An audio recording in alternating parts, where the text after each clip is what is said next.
Good afternoon, everyone. My name is Che Yi Jun, matrix number 297606, and today I will be presenting my individual assignment for the subject Credit Risk Management.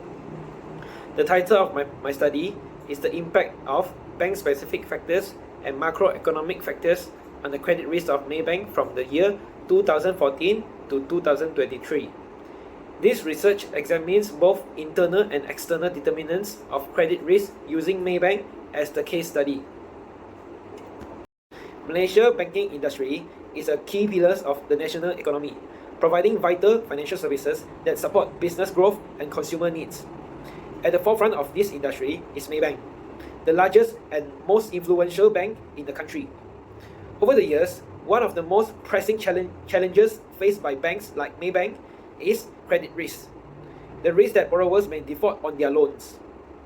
This issue became even more critical during uncertain periods like the COVID-19 pandemic, which led to economic disruptions and increased financial stress among borrowers. Because of Maybank's size and influence, any rise in its credit risk could have widespread effects on Malaysia's financial stability. Therefore, this study focuses on identifying which internal financial factors and external macroeconomic conditions contribute most significantly to changes in Maybank's credit risk between the year 2014 and until 2023. This study was guided by three main research objectives. One is to determine the impact of bank-specific factors on credit risk of Maybank. Two is to determine the impact of macroeconomic factors on credit risk of Maybank. Three is to determine the impact of bank-specific factors and macroeconomic factors on credit risk of Maybank. From these objectives, the following research questions were formed. Is there any relationship between the bank-specific factors and the credit risk of Maybank? And is there any relationship between the macroeconomic factors and the credit risk of Maybank? And lastly, is there any relationship between the bank-specific factors and macroeconomic factors on the credit risk of Maybank? Before diving into the 23 literature review factors, it is important to define how credit risk is understood and measured in this study. Credit risk generally refers to the chance that borrowers will default on their repayments, making it one of the most critical risks in banking sector. Most past studies, including KUSU 2011 and KARGI 2011, define credit risk using the non-performing loan ratios or impaired loan ratio. For consistencies with these studies and industry standards, this study measures credit risk as the ratio of impaired loans to total loans. This definition sets the foundation for understanding how internal and external variables relate to credit risk as discussed in the next slides. This chapter, I review a total of 23 factors that may influence the credit risk of banks, especially in the context of Maybank. These include both internal financial ratios and external macroeconomic indicators. For each factor, I refer to at least 5 journal articles or academic researchers to support the relationship between that factor and credit risk. However, due to time constraints, I will only highlight a few key factors in the presentations to give an overview of the most relevant findings. Now I will briefly highlight 4 key factors from the 23 review in the literature that are particularly relevant to these studies. First, under internal factors, we have liquidity and leverage. Liquidity plays a crucial role in determining a bank's ability to absorb shocks. Studies by Vodova 2011 and Boslimi 2024 found that low liquidity increased the likelihood of credit defaults. Leverage refers to how much debt the bank is using. According to WANG 2020, high leverage leads to higher risk exposure, especially during financial stress. Next, for external factors, I've selected inflation and the yield curve. Inflation, as shown in studies by KUSU 2011 and Espinoza and Prasad 2010, reduced borrowers' purchasing power, often leading to more non-performing loans. The yield curve represents interest rate expectations. An inverted or flattening yield curve is often a signal of recessions, which can trigger rising credit risk. This was highlighted by Estrella 1991. These 4 were chosen because they are not only well supported in past research, but also statistically tested in my findings, which I will discuss in the next section. I will explain the methodology used to analyze the impact of various factors on Maybank's credit risk. This study focuses on Maybank's as a case study, using data from 2014 to 2023. I collected internal financial data from Maybank's annual reports and macroeconomic data from official government and central bank sources. The statistical technique applied is multiple linear regression using SPSS version 26. This helps to determine how well the selected variables explain credit risk. I tested 3 models. Model 1 examines the impact of internal factors only on credit risk. Model 2 examines external macroeconomic factors. And Model 3 combine both internal and external variables.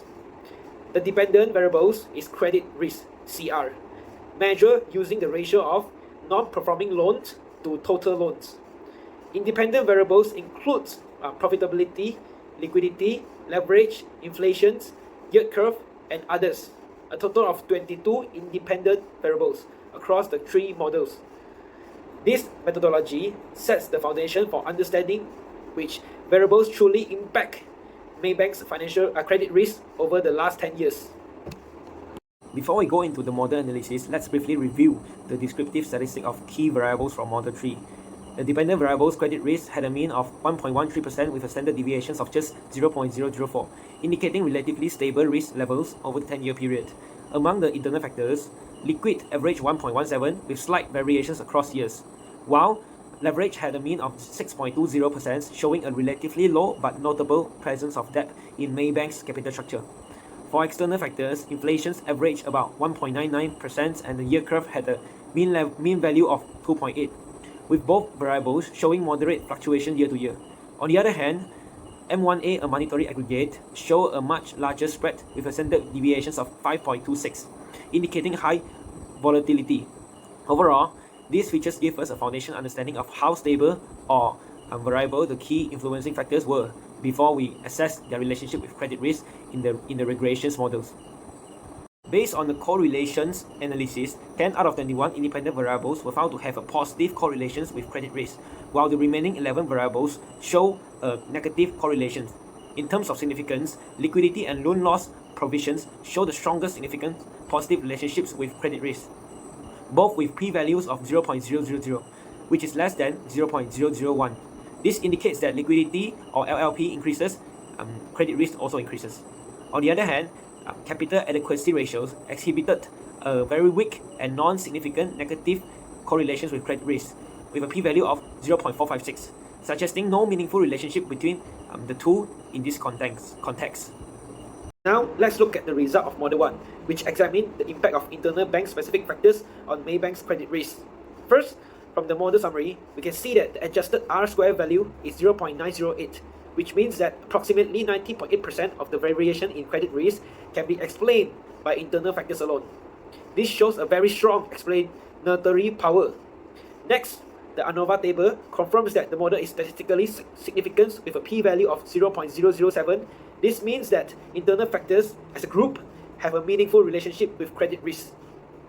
Looking at the coefficients table, only the variable liquid was found to be statistically significant with a p-value of 0.024. Indicating a meaningful relationship with credit risk at the 5-level significance level. The standardized beta value of 0.696 also suggested that liquidity has a relatively strong influence compared to other internal factors. These findings is consistent with the literature review, where studies such as Boslimi 2024 and Vodova 2011 emphasize that adequate liquidity plays a crucial role in minimizing credit risk, as it enhances the bank's ability to absorb shocks and meet financial obligations promptly. Other variables including ROA, RECAP, CAR, and Roy-Tallow were not statistically significant, as their p-values are above 0.05. This suggested that, although they are theoretically important, they did not show a strong direct impact on credit risk in this model. So overall, liquidity is the most influential internal factors in this model, and internal factors in general play a major role in explaining Maybank's credit risk.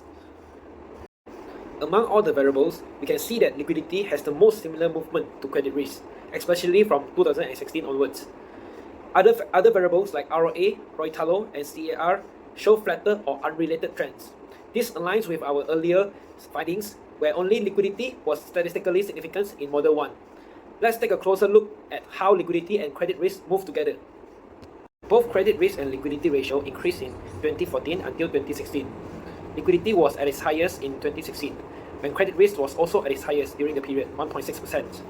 Since 2017, both indicators began to decline, with a steep drop between 2020 and 2022, likely reflecting post-COVID economic realignments and tighter credit conditions. Out of all internal variables tested, liquidity was the only one statistically significant, with a p-value of 0.024. Visually, its trend most closely resembles the pattern of credit risk, showing strong alignments and further strengthening its predictive capability. This supports earlier research by Chai and Sang 2017 and Boslimi 2024, who emphasized that better liquidity improves a bank's ability to absorb loan defaults and manage credit exposure. But when liquidity tightens, like during the 2019 until 2022 period, credit risks tend to rise. In conclusion, both statistical evidence and graphical comparison confirm that liquidity has a high and positive correlation with credit risk in the case of Maybank. This model shows that the external independent variables have very low explanatory power, with an adjusted R-square of only 0.044 or 4.4%. In other words, external macroeconomic factors explain only a small portion of the variation in Maybank's credit risk. The remaining variables were found to be irrelevant to this study. The ANOVA results show that the overall regression model is not statistically significant, with an F statistic of 0.946 and a p-value of 0.603. Since the significance value is greater than 0.1, this indicates that the external variables do not collectively have a significant effect on the credit risk of Maybank during the study period. Looking at the coefficients, none of the external variables, including inflation rate, exchange rate, yield curve, reserve money, M1A, M2, and market risk, were statistically significant. All p-values were above 0.1. While some variables like M1A and yield curve show a larger coefficient values, their influence is not statistically valid in this model. These results are in line with Navamani 2009, who also found no significant relationship between credit risk and macroeconomic movements in the Malaysia banking sector. Here's a few selected graphs from the external variables, just to illustrate how their trends compare with credit risk over the study period. As shown, inflation, reserve money, exchange rate, and market risk (STDV) all demonstrate patterns that are visually inconsistent with the movement of credit risk. Unlike liquidity in Model 1, none of these external variables show a strong parallel or inverse relationship with credit risk. In fact, many of them fluctuate independently or move in opposite directions, especially after 2018. This lack of visual alignment further supports the earlier regression results, which found no statistically significant external variables, and reinforce the conclusion that macroeconomic indicators alone do not explain the credit risk of Maybank during this study period. Now, let's look at Model 3, which combines both internal and external variables. From the model summary, the adjusted R-square value is 0.931, meaning that the model explains 93.1% of the variation in credit risk, the highest among all three models. The ANOVA table shows that an F value of 18.241 and a p-value of 0.053, while this is slightly above 0.05, it is still considered marginal significance and acceptable for financial research involving a limited sample size. In the coefficients table, two variables were found to be statistically significant, which are leverage with a p-value of 0.015 and yield curve with a p-value of 0.045. Both have positive coefficients, meaning that higher leverage levels and changes in the yield curve are associated with an increase in credit risk. This finding is also consistent with Wang 2020 and Ferrero 2018, who emphasized that leverage and yield curve movements are critical in shaping bank credit risk exposure. Their studies support the idea that excessive borrowing and shifts in interest rate expectations significantly affects a bank's risk profile. Other variables including inflation, exchange rate, reserve money, and M3 were not statistically significant in this combined model. When comparing the visual trends, we can see that the movement of leverage ratios aligns more closely with credit risk compared to the yield curve. These observations support the regression results, where leverage has a stronger statistical significance with a p-value of 0.015, while the yield curve was also significant, but at a weaker level, with a p-value of 0.045. The leverage line showed clearer fluctuations that match credit risk, especially during the periods 2016 to 2018 and 2020 to 2022. This suggested that the changes in leverage had a more direct and immediate effect on credit risk. On the other hand, although the yield curve is statistically significant, its trend does not visibly mirror credit risk. This indicates that its influence may be indirect or delayed, possibly operating through broader macroeconomic expectations rather than direct balance sheet impacts. These interpretations aligns with studies by Wang 2020 and Ferrero 2018, who found that the yield curve does not affect credit risk. It typically does so indirectly and under certain financial conditions. In conclusion, the graphical closeness and statistical strength of leverage further emphasize its role as a key internal driver of Maybank's credit risk during the study period. This study aimed to explore the internal and external factors that affect Maybank's credit risk between 2014 until 2023. From the internal model, only the liquidity ratio was found statistically significant with a p-value of 0.024. Trend analysis also shown that liquidity closely followed the movement of credit risk, especially during the COVID-19 years from 2020 to 2022. The external model, however, showed a very weak explanatory power, only 4.4%, and none of the external variables were statistically significant. But when we combine both internal and external factors in Model 3, we got the highest explanatory power with an adjusted R-square of 93.1%. Two variables stood out: leverage with a p-value of 0.015 and yield curve with a p-value of 0.045. Of the two, leverage showed a stronger alignment with credit risk in the trend analysis, making it most important factors overall. So in conclusion, the findings clearly show that internal factors, especially liquidity and leverage, play a much stronger role in shaping Maybank's credit risk than external macroeconomic conditions. This study has important implications for three key groups: bank management, regulators, and investor or credit analysts. First, for bank management, the findings show the liquidity and leverage has a strong impact on credit risk. This means Maybank and other banks should strengthen internal financial controls, especially during periods of financial instability like the COVID-19 crisis. Maintaining sufficient liquidity and keeping leverage in check are essential to protect credit quality. Second, for regulators, such as Bank Negara Malaysia, the results suggest that macroprudential regulations alone is not enough. Regulators must also closely monitor bank-specific indicators such as leverage ratios and liquidity buffers. While the yield curve has some influence, it operates indirectly. So, policy communication and interest rate expectations must be managed carefully. Lastly, for investor and credit analysts, this study confirms that internal financial ratios are better predictors of bank credit risk than external economic variables. Analysts should give more weight to leverage, liquidity, and profitability ratios when evaluating a bank's credit profile, rather than relying heavily on broader indicators like inflation or GDP growth. This is especially important for decisions involving credit ratings, bond investments, or portfolio risk exposure. While this study provides useful insights, there are a few limitations to acknowledge. First, the analysis focused only on Maybank, which allowed for in-depth explorations, but limits the generalizability of the findings to other banks in Malaysia that may differ in size, market focus, or risk strategy. Second, the data used was annual from 2014 to 2023. While this helped to identify long-term trends, it may miss short-term fluctuations, especially for volatile macroeconomic variables. Third, the study only includes quantitative financial and macroeconomic indicators. Important qualitative elements like management quality, political stability, or ESG performance were not considered, even though they could influence credit risk.